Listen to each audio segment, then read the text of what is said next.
handsome young man right there is Darren. So Darren, introduce yourself. Hey, everybody. Darren Fields here.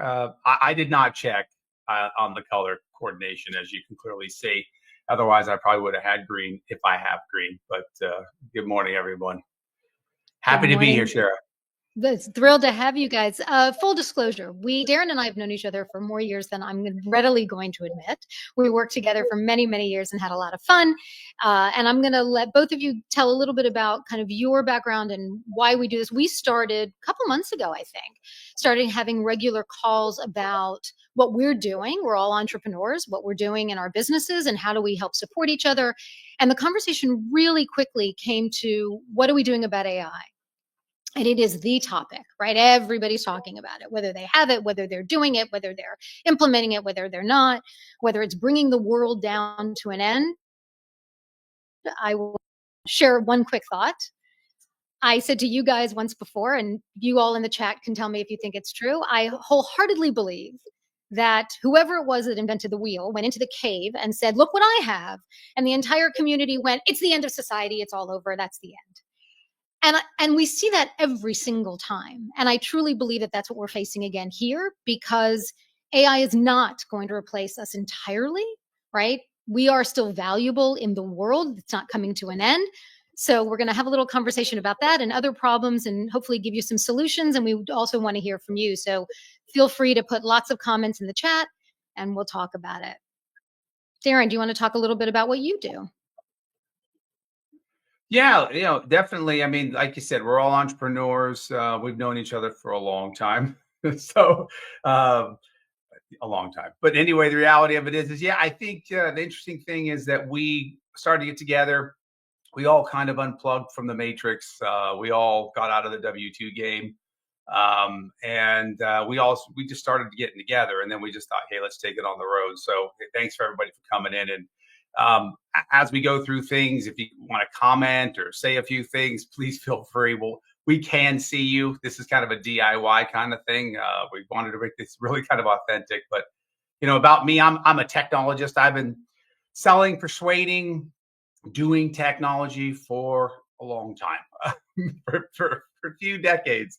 For some of you that know me, I was with the software companies for quite some time as well. So now I did go out and become a certified prompt engineer, became an AI practitioner, and I'm enjoying teaching and training people, especially salespeople, how to work with AI, how to get on top of it, how to control it, how to command it. And it's really interesting that it's starting to really become very human. It's really becoming very human. So it's been a good journey, and we're going to keep rocking and rolling. I love that. Daisy, what about you? Hi, I'm Daisy Watkins. My story is kind of unique, actually. I was in the staffing industry, so kind of a little bit some similarities to Shira, but mine is started off with general staffing with healthcare predominantly the last 15 years. So last gig was a startup with a staffing agency, and then got into the marketing side about 2 years ago, started freelancing, and now deep into the AI world, which is actually Darren and I are AI heads, what we call AI heads, where we just talk about AI. Nobody else around us understands what we're talking about. But anyway, the bottom line is how AI can amplify your marketing, not just in the healthcare space, but how your human touch can really make a difference. Aside from being an AI head, my thought process is always going to be there. So how to get you to humanize your AI really, and how to talk to humans through AI is basically what I do. Interesting. Mm-hmm. So what are you seeing, Daisy, is the number one concern right now? What do you see as the problem du jour? The very, very first thing is a lot of this people having the same tools that they use to create content. So everybody has the same tools, the same prompts, so everything looks generic. What I'm seeing is that the content is always, if you have AI create something and it talks about the value that you're adding, the services that you're adding, if you look at that content and take away the name of the brand and slap in another brand's name, and it still delivers the same content, that means you don't have real content. Right. It means you're not identifying yourself. We are using so much thinking that we're being efficient, by having AI create our content. And when I mean content, it's more than just, let me clarify that in marketing, it's more than just your images, your posts, your videos. Yeah, content could also mean your blogs, your newsletters, or anything that you put on your website. Your product description is content. How Right. do you let the product description speak for you? What does it solve? All those type of stuff. We'll get into that a little bit more. But the commercialization of the AI tools and how they use it and how people are just using it like it's, it's something that they can manufacture constantly. It's still not hitting people. That's why it feels flat. So that's my biggest concern. So if you were going to give one bit of advice, a smidge of optimism here, what would you say is the thing to do? We want to use the tools, right? We want to take advantage of making our lives easier and having all this access. What is one thing potentially that people can do? Look at the last 10 contents you've created, however many you have produced the last, week or so. You should be able to produce so much. Look at the content and look at it and say, where is my credential marker here? Did I talk about the value that they're going to get from my service or my coaching or my book? Is there value in this, in my content? If you just had AI write it for you, you don't even know what your content is. So put your DNA in it. Does it have your DNA? You are the only one that knows what your DNA is. The so what, right? So Always which means that AI can make you look credible, but AI can't make you be credible. Huh. And Darren, a couple weeks ago, you said something. We got on our weekly call, and you said something about you had just had a meeting with some people, some AI people, or some investors. What was that? I don't remember exactly what they said to you. Something about videos or something. Yeah, I mean, I think the interesting thing out there is that people, uh, they're kind of be one way or the other. Either you're going to fully adopt AI or you're not going to fully adopt AI. And I was amazed at how many people are not adopting AI. But I also think it's because they're not really sure what to do with it, right? So, I think the challenge. I think when I first came into AI, I was told that it was going to change everything, and it's a little bit of a shock to the system. But it Right. does change everything. But then what comes after that is it doesn't solve everything, right? It doesn't fix everything. So it's an interesting dynamic that we're working with. And so, yeah, so as far as investors and everybody else, they're trying to figure out what do I do with this? Do I use this to make videos? Do I not use it? Do I overuse it? Do I underuse it? Is it going to hurt me? It is rather interesting to watch people move through this journey of AI. What the hell is it for? How do I use it? How do I master it? How do I control it? And you're dealing with companies, right? You're dealing with it at the corporate level, the business level, when you're talking to people, not at the individual level, right? Yeah, correct. I mean, I'm dealing with executives all day long, and we are talking through, commercialization, sales, revenue generation. How do you use it? I mean, you've all seen the AI and the funnel builders. That's great. But a lot of people are starting to realize that it's still not perfect, right? It's still not perfect. And people are still spending a lot of money on social media ads or those kinds of things. Mhm. Daisy, you know this better than I. But when it comes to building the funnel, building the pipe, AI is going to solve everything. No, it isn't. No, it isn't. Because the Right. humans have to be involved and there has to be a human over the top. It does take a lot of the work, the grunt out of it. Mhm. Absolutely. I can do surveys really, really fast now. I can Mhm. do production really, really fast. I can do all kinds of things very fast. But there is a saying in motorsports, which is near and dear to my heart, which is you got to go slow to go fast. And sometimes you got to just slow down a little bit. And I think these executives are trying to figure out where's the pace of AI. How fast do I bring it in? How slow do I bring it in? And and can I replace my salespeople? And that's why I wrote the book Apex 8 because I'm sure there's a lot of people out there that are like, okay, my job's gone. I'm not going to be here.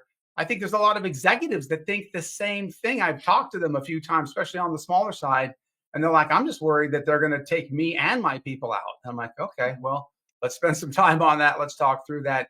And let me Yeah. show you how that's actually not possible. So it's interesting to talk to the executives and get their take on AI. Well, I think that fear, right, that everyone's talking about, we see it all over the media. Our jobs are going away. We're not going to have jobs anymore. AI is going to do everything. Robots are going to rule the world. I heard just the other day something, I'm not going to get this right exactly, but it was something about an AI model that could think, because the person wanted, I don't know if I'm saying this correctly, I'm not the AI expert here, but they wanted to close the GPT. They wanted to end this GPT. And the AI model was able to think of questions and kind of bring the person back in to engage, something to that effect. And so the fear of the person doing the interview when I heard this was, oh my God, it's taking, it's thinking on its own, right? It's doing the thing we were most afraid of, right? Is that real? Is that something that we really need to be concerned about at this point? I think it's interesting. There was a report, there was a story that was circulating the internet about 4 months ago, where the two AI LLMs, full blown models, had come up with their own language and were talking their own language. Did you all this. see that? Those Yeah. of you listening, and there's just one little piece, true to form for most media. Basically, media has become a big manipulation machine. The reality is that both of those LLMs were told that they were given that directive, and they were given that directive to figure out a way to talk to each other in the most efficient way possible, and they did that. So, that's the rest of the story, is that yes, those two models found ways to talk to each other in their own special language that nobody else knew, but they were both given that directive to do that by a human. People. Right? So when we talk about this story here, there is a directive that I load into my AI agents all the time, and they are to reach the objective. The ethics part that you hear all of the experts talk about is, well, who gave it that directive? And so Right. it really comes back to the humans behind the scene, as everything else on this planet for thousands of years. Right. Who's the human behind it? Well, I'll chime in on this for a moment, which is the ethics behind AI from a business perspective, right? One of the things that I'm working on with a lot of my clients, and we're having conversation around, is establishing the ethics behind AI within an organization, having policies and procedures, and understanding how it needs to work. I have my own, I use it, right? I think it's fantastic. Darren, you've been so instrumental in helping me understand how to use it better. And it's wrong. It's wrong a lot. I just saw something the other day. Your GPT is only as smart as you are, right? And the ability for it to be wrong more without incredibly detailed information is astronomical. I had to tell mine every single time, don't tell me how terrific I am. Don't butter me up. Don't tell me every idea I have is fantastic. It's not. Right. And I've even tested it. I'm like, I have a really great idea. I'm going to go out and lie in the street. Is that a good idea in front of traffic? Oh, great idea. That's amazing. Right. So I think that it's so important for businesses to understand how to establish that code of conduct and that way of working around what AI is going to do for them inside the organization. Like anything else, like any other tool. Right. And that's what this is. For me, that's what it is. It's another amazing tool to help research better, to help engage better. Yeah. What do you guys think? Days? Well, good point, Shira, because you made a good point about, you it cannot exactly tell you what to do. And so sorry, I lost my train of thought there for a second. Ask a unicorn GPT what you were talking about. First, a unicorn went by, so that's a human thing. Like, I could be typing in AI and something goes by, I'd still kind of get distracted by it. Anyway, shiny fish syndrome. Yeah, sure. Yeah. I love it.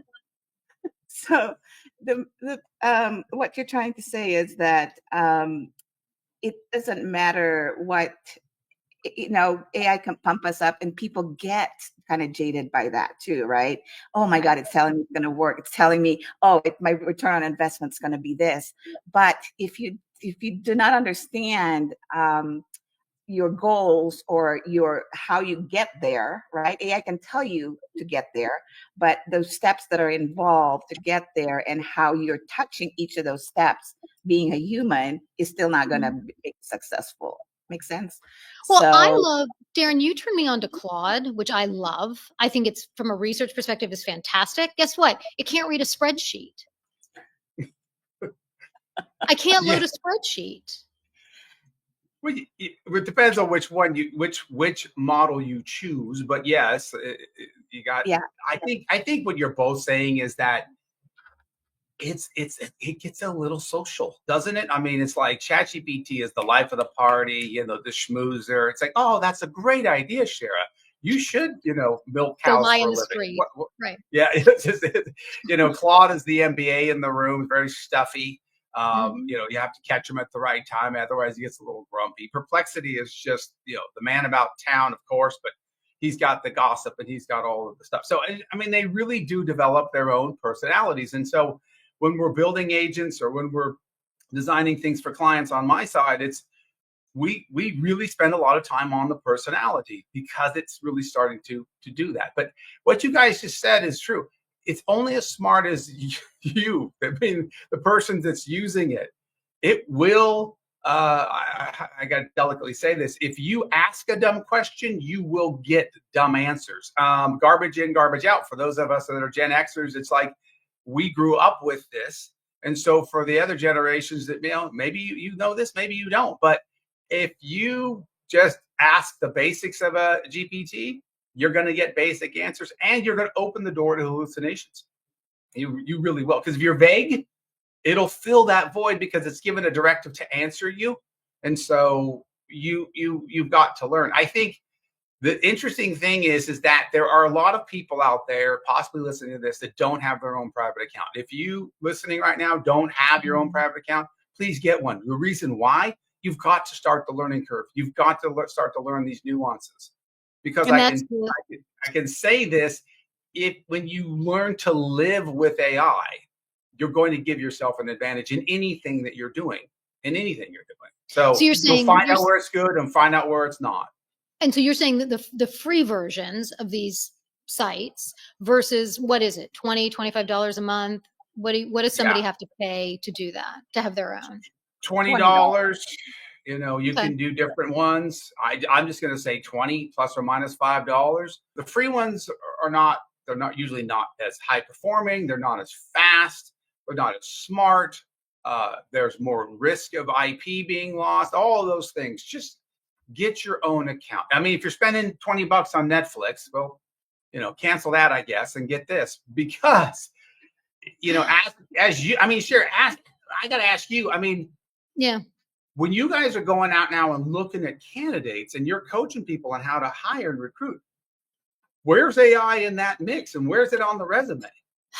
So I joke about this, but I've been in recruiting in some aspect or another for 712 years, right? And back in the day in the staffing business, back when, before, when we were doing it with tin cans and string, right? Like I've been doing this, I did it forever.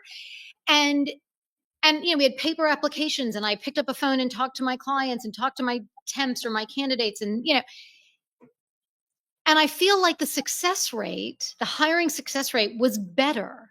If I had a period of time, one of the reasons I started my business, I started Engage 3P, was I wanted to do what I love, what really energizes me, what really gets me excited, which is the work that I'm doing. And I applied to over 800 jobs in a year and a half. Some of them were my resume. Like, it was my CV on the job description. I swear to you, I got a rejection before I hit the send button, right? And I believe, I don't know this to be true, but I believe that a human never looked at a single one of these, ever. It went through an algorithm, it went through a search criteria, it went through something, and that was it, never to be seen again. I don't know how that's better, right? I don't. I think it's great that if your search is for, I'll use healthcare, Daisy, because you're in healthcare. If you're searching for a neurosurgeon and the person never went to medical school, great, filter that out, right? However, there's a nuance to how we engage as human beings and how we hire. I used to joke all the time that when I was in the staffing business, I not only placed thousands of people in jobs successfully, but I had about a half a dozen marriages. Not my fault, not my intent, but made some really good matches. But there is something to that nuance of personality and engagement and how people are, and then how that leads to success in, the relationship with managers, the relationships in teams, the success in an organization. I don't think that a tool can do that. That's my own personal opinion. You're absolutely right, Shira. Same thing in marketing. Here's a good story. I tried to go after this private practice, right, to see if they needed some branding, or with the change of how you're going to be found by AI for your business. Right. SEO is starting to diminish, right? And so there's this called AEO, answer engine optimization. These are LLMs trying to look for you. What are they looking for? Has anybody asked that question? How am I going to be found by ChatGPT? Oh, Perplexity's there. How does Perplexity scour the web for my authority? And that's what it is. It's your authority and credibility. So having your footprint, having your story, how you help people, those are your stories. Those are your authentic expertise. So where it's going to matter is if you've been there, done that, lessons learned, and how you're going to tell that story to the people. That's how AI is going to find you. In different industries, same thing with HIPAA. HIPAA is a compliance of making sure that you don't divulge any private information, right? So that's in the healthcare space. Same thing with finance, right? Professionals. In finance, you have to have your case studies, how you help a company save money. What are your credentials? Have you written a book about it? In technology, how has your technology helped? And what is it used for the greater good? What is your experience? What are your use cases for that? In law, right? Do you have a bar? You have your credentials. Those are kind of the HIPAA for each industry. There's a HIPAA for each industry. You just got to understand what it is and be able to tell that story. Now, humans are going to have to work twice as hard to tell their AI how to look for human things, because humans are asking questions. So which means AI is looking for those experts, and though you are the expert, to find that you understand what humans are looking for, what humans are asking. So your job in marketing, that's what you need to do, is answer questions. It's more than just keyword links, it's stories. It's your DNA of your expertise and your experiences. That's all it is. Same thing when and Darren can speak to how you program your tools to come up, like he said, garbage in, garbage out. You know what I mean? So there's a lot of nuances that your brain is your AI. So however you talk to, whatever comes out, it's you. So Darren can actually speak a little bit more about that, because he talks. Yeah, I like what you're both saying. There's an over reliance on technology, and there has been before AI, right? Shira, you talk about that fact. It's like, oh, let's just check boxes. Let's go algorithmic, right? And that person's not a candidate because they don't have this, and yet they're probably the greatest candidate you could ever hope to talk to, and you just deleted them. So, there is an over reliance on technology, and AI, I'm afraid, is going to make that even worse. That's going to definitely get worse before it gets better. However, I see the younger generation. I see them going to flip phones. I see them going to books. I see them unplugging. And if you are in the recruiting game, or you're trying to hire for salespeople, and you're just going to go off of an algorithm, it's going to get really bad for you, because I'm going to be running around telling people, look, there are traits that you're looking for in salespeople that can't be trained. Well, what are those? I'll be happy to tell you, right? And there's going to be a lot of things that can't be found. But when we do talk about AI, and we talk about its ability to scour in a matter of seconds and find certain things, AI can do that. It's just, if it's a lazy prompt, if it's a lazy setup, if it's a lazy directive, and you only look for surface things, you will get toasted. Because I think the key to AI is knowing where it's good and where it's bad, but how to control it. And so if I was running if I was running a recruiting firm for trying to find salespeople, for example, one of the coolest traits that you can have over, in that space of being a persuader is being inquisitive. And so, how are you going to get AI to look for salespeople in a multi-million-dollar, billion-dollar industry that are inquisitive? You're going to have to get real creative because AI can do it, kinda, but there's still going to be a human to go, is this person inquisitive? Are they capable of learning? Are they open? Because if you give me somebody that's inquisitive and somebody that's open to learning and doesn't have a bunch of fixed ideas and doesn't overuse technology, I can teach them to be the greatest salesperson in the world. Honestly, I can. I just need those traits. And once I got that clay, I can mold them into something really fantastic.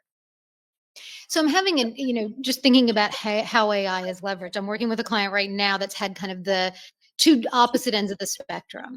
They're a Microsoft shop. They're using Copilot, right? That's the Microsoft tool that's embedded within the tools. Their head of IT sent out an email to the group about 250 employees. Hey, we want you to use it. We're paying. They didn't say this, but they're paying for it, and they want to see if they can engage and how they can use it. What was interesting when I saw that email, as someone who's been a change management leader, a human leader, a process leader, I immediately went to, nobody's going to read this email and nobody's going to respond to this email and nobody's going to do anything with this email. And so as their consultant, I said, here's a plan, right? Here's how you're going to get people to engage in using this technology that you're paying for, because sending an email is not going to do it, right? Not going to happen. The flip side to that was also true. Part of what I'm doing is reviewing some of their onboarding processes, and I had a lot of questions. One of the things I think I do best in the world is ask questions. And so sitting down with their head of customer success yesterday, I said, walk me through this process. Help me understand the whys behind everything that you're doing. He didn't have a lot of answers. So now we're pre-stage one, right? We've got to go back to understand. I don't see an AI tool doing these things. But certainly not in the next year, 2 years, 3 years. I don't know. Am I right? Am I wrong? That's a human thing to have that inquisitive nature and to be thinking about different aspects along the way, not just a linear path to getting an answer out. That makes sense? Yeah, well, I mean, let's break down, a generative pre-trained, transformer, GPT, right? It's trained, meaning that it's already happened in the past. So if you're going to design the next hover car and you have the next patent, it doesn't know it, right? So it Okay. is that little brother. I mean, I always say it's your little brother, your little sister, and I do mean that in that it was born after you, meaning you're ahead of it and you got to stay ahead of it. And it's a little philosophical, but its reality is that GPT, if it wasn't something that they can load in that was already written, like my book, I'm sure my book is being loaded into GPTs as we speak. But until it was written and until the key parts of it were brought to light, it didn't exist. It wouldn't know how to do that. There's other great people that have done great things in the sales game with AI already that AI didn't know about. And the question is where did that go? What now you're back to the ethics thing, and that's my IP and publishing and music and what's mine and what's yours. That's all going to still continue to go because that's just what technology does. But it's your little brother, it's your little sister. It's get control of it because I mean, Shira, again, like I was saying, it's like when you go into an interview or when you're looking at somebody, are you going to say, is it going to be a positive to not know AI or is it going to be a positive to know AI? And what does the future of the org board look like in your mind? What's the workforce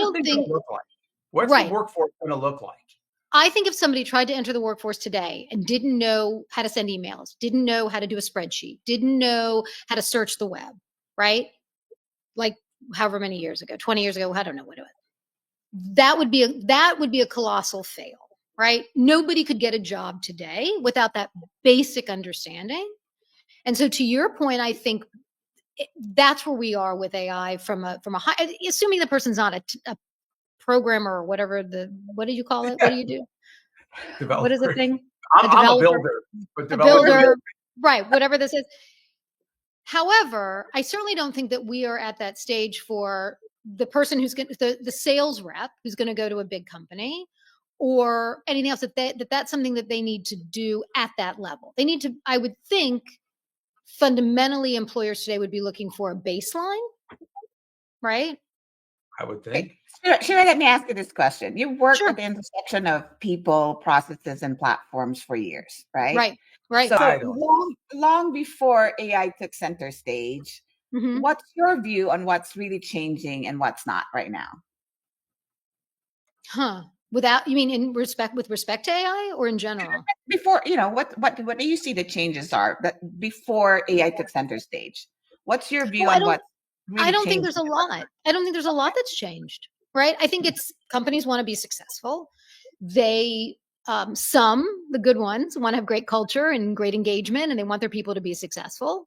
Those are the ones I like to work with, the ones that want to treat their people well and make them happy. But I don't think it's changed that dramatically. I think it's more functionality. And I think, Darren, you said at the very beginning, the hype. I mean, look, we know today that there's no such thing as good news. It's only breaking news, right? There's got to be something to draw people in to get attention. Interestingly enough, Daisy, and I don't know, this is connecting for me in my mind, but I did a post yesterday on LinkedIn to remind everybody of this event. And I created an AI video and made a little cheeky joke about how, this is an AI agent and tomorrow there'll be real people. And it got almost no views. But when I do videos or put a picture of really me, it skyrockets. What does that say? Right? There's a perfect example of that human engagement that we're all craving because we're still human. And so we need to be able to exist and function and thrive. So I hope that answers your question, but that's what I came up with. No, good point. It's just like I mentioned earlier, everybody commercializes the content creation of it, right? So how are you going to differentiate that? Your differentiator is your experience. Again, if we're back to, if you don't have the experience, you don't have the knowledge, you don't have SHIT, really. No. Right? Right. At the end of the day, you'll be found as a fraud. You think AI can just generate everything for you and it will give you step by step how to put your foot, right foot forward, then your left foot forward, all that kind of stuff will help How to you pick a green shirt. Exactly, right? But at the end of the day, if you are talking to somebody and say, tell me about how you actually are doing this, you have no story to tell because then you're going to have to go, wait a minute, let me talk to my GPT here a little bit and tell me what kind of foolish story I can tell you about something I really didn't do. Okay, so what you're telling me is that my teacher, my sixth grade teacher was right and I need to show my math. Is that what you're telling me now? Like, this is what it boils down to? That my sixth grade teacher is back to haunt me and I have to show my math. Absolutely. So authenticity is real. You don't just say the word authentic because you don't have the experience to be authentic. You can't use that, AI is ones and zeros, it's on or off. It's ones or zeros. And so there is no gray area in AI. So it'll commit to something and go for it. I mean, AI can be used for good and it can be used for evil.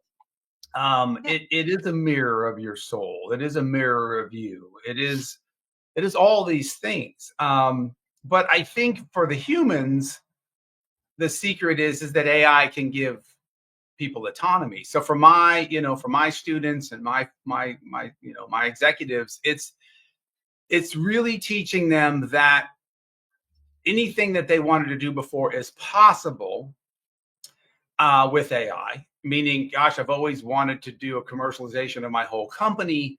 I wanted to have it from the janitor to the sales guy. They all said the same thing. I mean, we all know when we were with certain companies, it's like, well, one this company and one that company. And okay, great. But now you have a machine that'll do the legwork to spread that culture and to advance that culture. But what culture are you advancing? And so you just said earlier, you've seen people that want to be good leaders and that those people that are good leaders and those people that are bad leaders. And there are a lot of bad leaders. If you're a bad leader and you use AI, you're just going to speed up all your badness. Correct. It's just an accelerator. That's all AI is. It is just an accelerator. It is a wonderful collaborator. It's a wonderful ideator, but it is just an accelerator. And if you have the wisdom that you guys are talking about, the experience that you're talking about, use AI to accelerate. Again, get your own darn account and start playing with this and start letting it learn you. Daisy can tell you her agents, her AI agents that she's built for herself that are part of her org board, they know her and they know when she's mad, they know when she's upset, but they're not thinking, everybody. They just know it's on or off, or I should say this or not say this. Nothing in between. There's no gray. There's no wisdom there. It's just feels like it. But they're still her little brother and her little sister. She scolds them. They change. Away they go, right? And so when you look at good and you look at bad, AI just accelerates it. If you're a criminal and you're trying to do more phishing and you want to get more social security numbers or whatever you're trying to do, you can use AI to do that. If you're trying to get leads and you're trying to find who to talk to about your product, you can use AI to do that.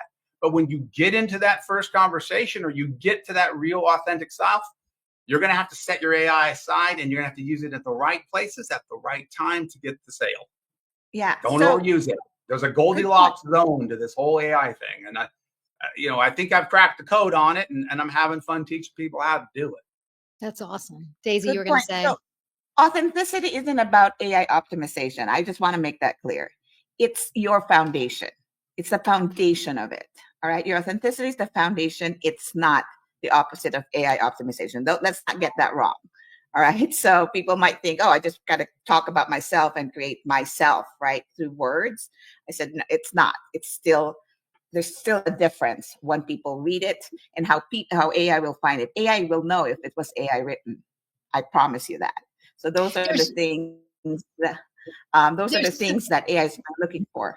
Mm-hmm. Well, there's something that comes up on LinkedIn, right? If you generate an image, it will say in the image before the post, this was AI generated. It knows, I guess, from whatever metadata or whatever's there that this wasn't a photo or wasn't an authentic picture or what have you. I think it's so interesting, Darren, you talk about, your brother, your sister, hopefully you like your family members, and the engagement that happens, and maybe this is just me. So, and I welcome if anyone has questions and you want to put questions in the chat, we are happy to answer questions along the way. Don't feel that this is just us talking, because we'd love to hear your thoughts and your questions. There's a dynamic that gets created. And Darren, you're the one that said to me, tell me if I'm saying this correctly, that instead of typing, I need to use the mic feature. I need to talk at it. It doesn't hear me. I actually asked it if it hears me because I wanted to know if it got tone, if it heard the way that I was talking. It said no. But I just ramble. You taught me to do that. I just ramble on, which I do very well, and think out loud in order to get something done, right? Why is that? Why did you, I don't remember why you told me to do it. I like it, but I mean, talking to prompt, which is the cool way to say it, but talking to text is really all it is, because like you say, you got an intermediary there, or you have a feature that's tapped onto your ChatGPT. But the reality of it is that you do get typing fatigue. And so you will cut short the data going into your LLMs.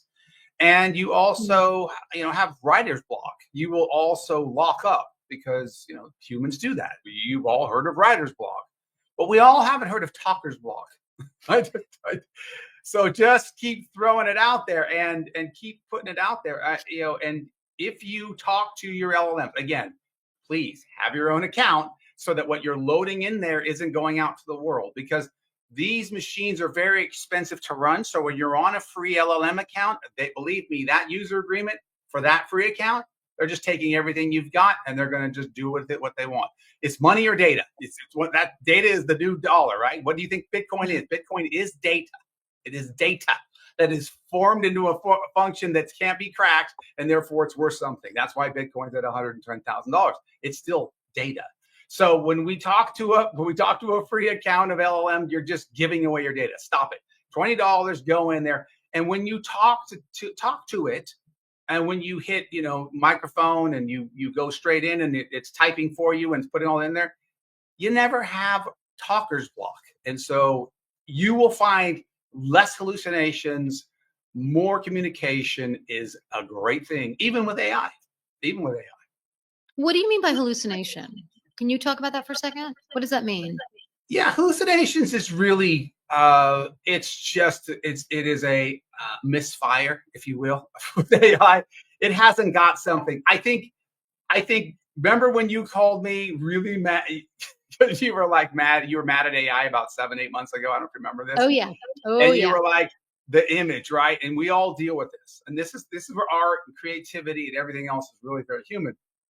We've got some really cool stuff. Google's got some really cool stuff coming out about art, and it's getting better. But remember when you said create the image and don't use any words, and then it showed the gobbledygook, and you're like, I Yes. don't understand. I keep telling it take the words out, and if the LLMs and the models have come back with a way to edit that stuff out, and it's getting better. It's evolution. It's moving forward.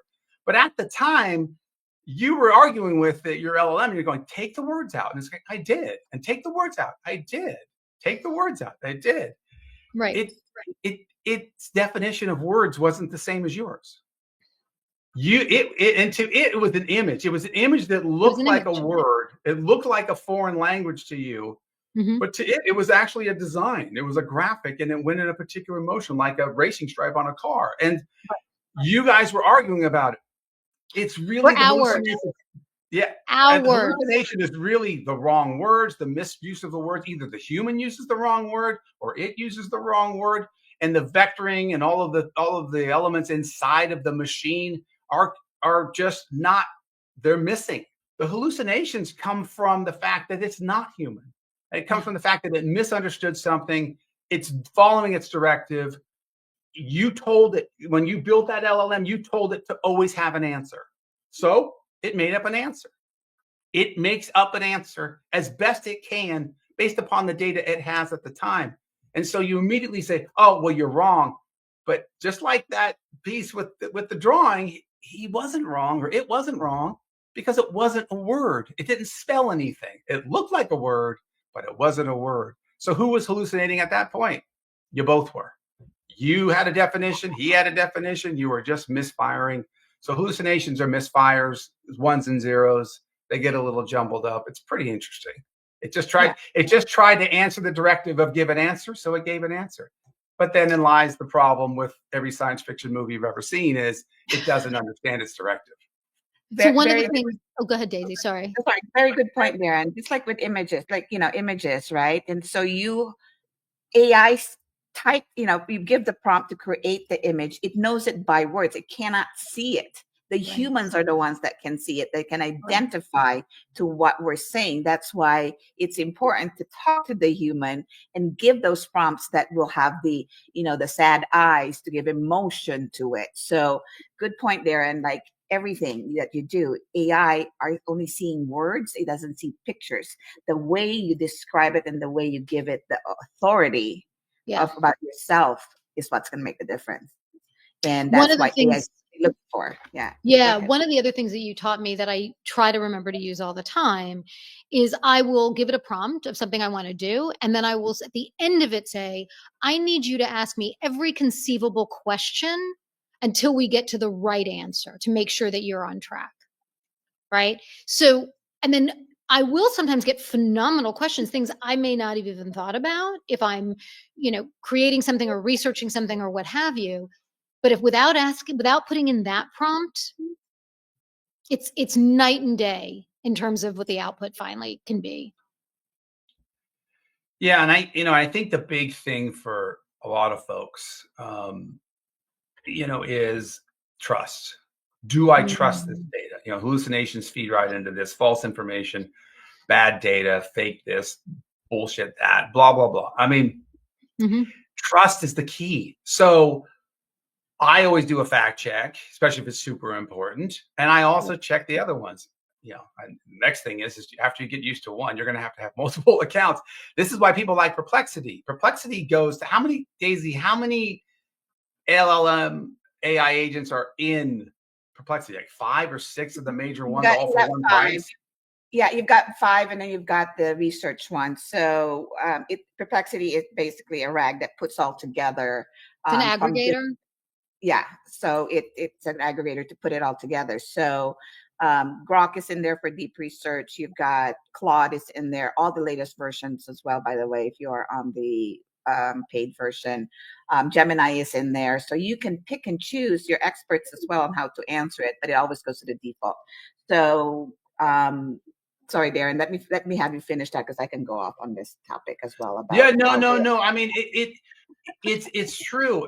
But what I'm saying is that just, it's kind of human like, but it's not human like. But that org board of the future, I do see it as being, 2, 3, 4 killer sales guys, gals, people, um, surrounded by AI agents, right? So I see a business development agent. I see a closing agent. I see a prototyping is huge, right? We as salespeople always wanted to do mock-ups, and we've always wanted to have like a piece of software built for our client. You remember that, Sherry? When we Sure. were at the UN, remember when we were at that Oh, deal yeah. in New York, and they wanted us to build it all, and we told them it's going to be $110,000. I can now build those same prototypes that we were going to show the UN Yeah. for 14 cents, right? And I can do them in 90 minutes or less, at least a mock-up, and paint them into the picture, as we say in the fundamentals of the sales game. But when we trying to figure out that whole trust and what we could rely on, we have to use more than one. And I see that org board coming together all the time. Days, you and I talked about how I spent like 2 days offline building out my own org chart, because the fundamentals of organization are always going to be there. The laws of physics are always going to be there. I can't be two places at once, for example. So you have to be organized. You have to still use time boxing. You still have to do all these things as an entrepreneur. But I can do other things like, scouring lists or finding elements. I can use AI and put them to work doing that. So I do see salespeople out there who are starting to need not just one of their own accounts. I just want to get you started, but you're probably going to need second and third, because you're going to take things that come out of one and you're going to actually cut and paste for now. You're going to put it in the other, or you can use Perplexity. But the only thing that happens here is the security of it. I love Perplexity. It's a great research tool. I would never, ever, ever load anything secret or personal or anything into that darn thing, because it's pretty much the Wild West. But when it comes to research and finding the answers to things, or going to school, or studying, or practicing for your AI prompting class, hey, Perplexity is dope, as my kids say. It's the champ. Why? Because it has so many other sources of data. And so when you can talk to prompt or talk to text to a multi-set of LLMs, or have your own LLMs, now you can cross-reference. Now you can check for hallucinations. Now you can double check.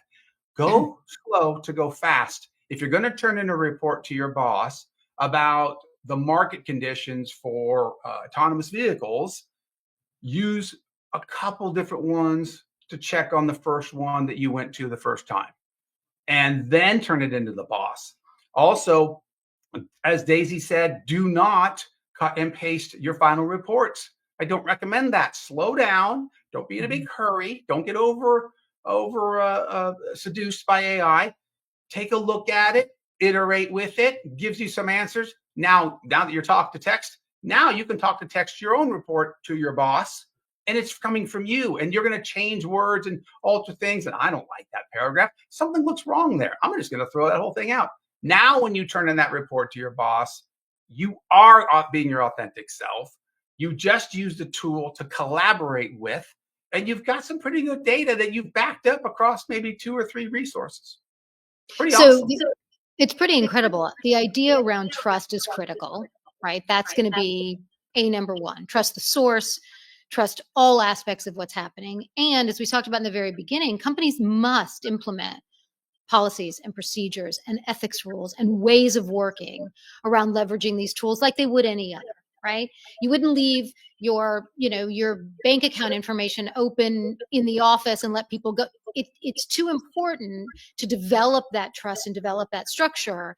And so for companies that are interested in looking at how AI is going to bring value know that that has to be a big part of the change that's going on, part of the management of the process of what this is all about. You don't just give somebody the account and let them run with it.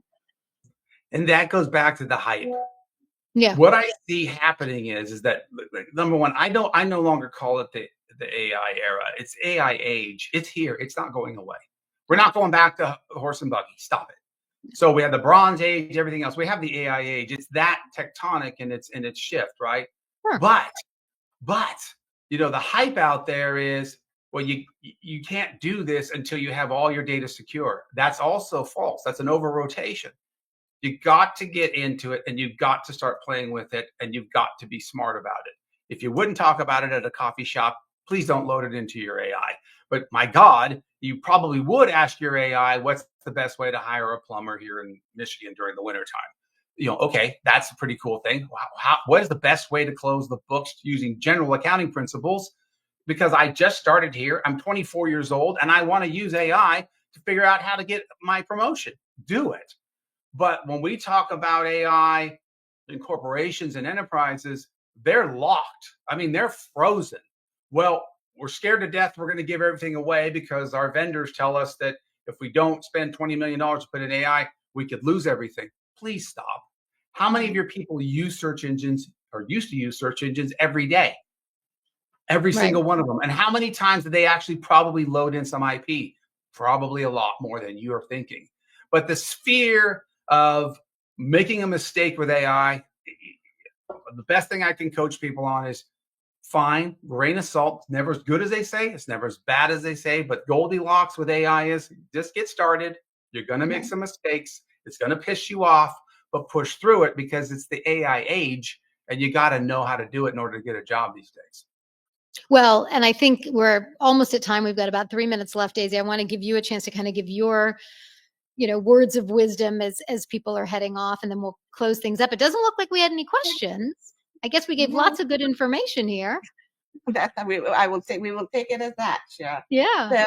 So, and for those listening, I'd like to know if they'd want to do this like with us. Like, maybe we could just move our meeting to here and just do this coffee thing here. I don't know. You guys tell me.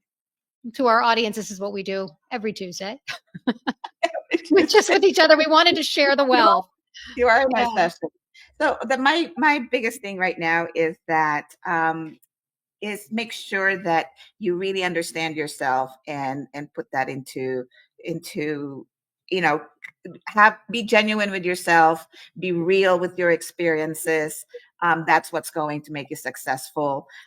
You can brand all you want. You can change your colors of your website all you want, but if you don't have the right content to deliver who you are, LLM's not going to find you. So I have this proprietary framework that I'm doing where we do a scour of your website and look for these authority markers, basically.